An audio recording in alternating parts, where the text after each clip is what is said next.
सरकार के झुकने के बाद इस मुद्दे पर सामने आए आदिवासी समाज के विरोध पर गिरिडीह में दोनों समाज के स्थानीय प्रतिनिधियों के साथ एक बैठक की गई। इस बैठक में इस मामले को सुलझाने के प्रयास हुए, जिसमें यह निर्णय हुआ कि इस स्थान पर यथास्थिति बरकरार रखने पर दोनों ही समाजों के बीच में सहमति बनी, जिससे श्री संबेश शिखर आने वाले तीर्थ यात्री और मारांग गुरु तीर्थ स्थल पर आने वाले किसी भी व्यक्ति को परेशानी का सामना न करना पड़े।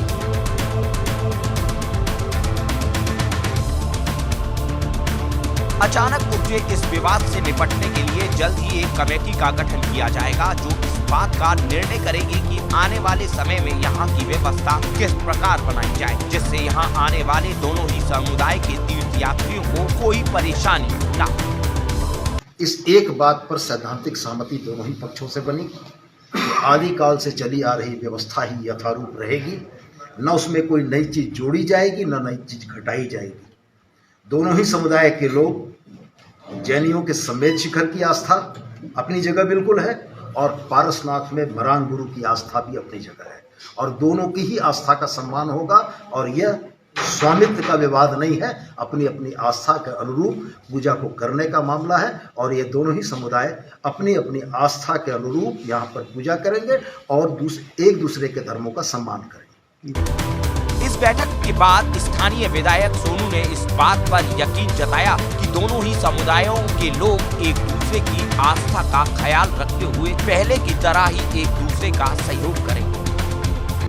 जैन धर्मावलंबियों के द्वारा माननीय मुख्यमंत्री को एड्रेस किया गया था या उनका शिष्टमंडल मिला था।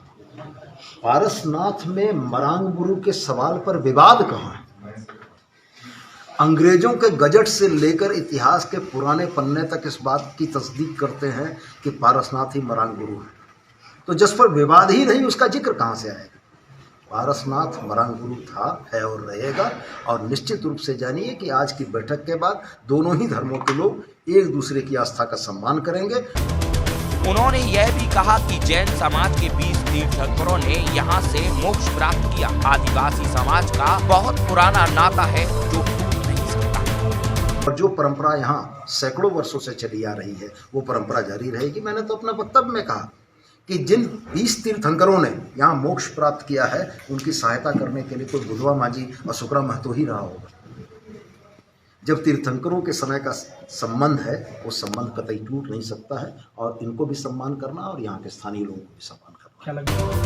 बहरहाल इस मुद्दे पर जल्द ही एक बैठक और आगामी दिनों में होने जा रही है, जिसके बाद आशा की जा रही है कि श्री संबेश शिखर पर उपजा यह नया विवाद जल्द ही समाप्त हो जाएगा। अंकुर कुमारिया, जैन फोकस।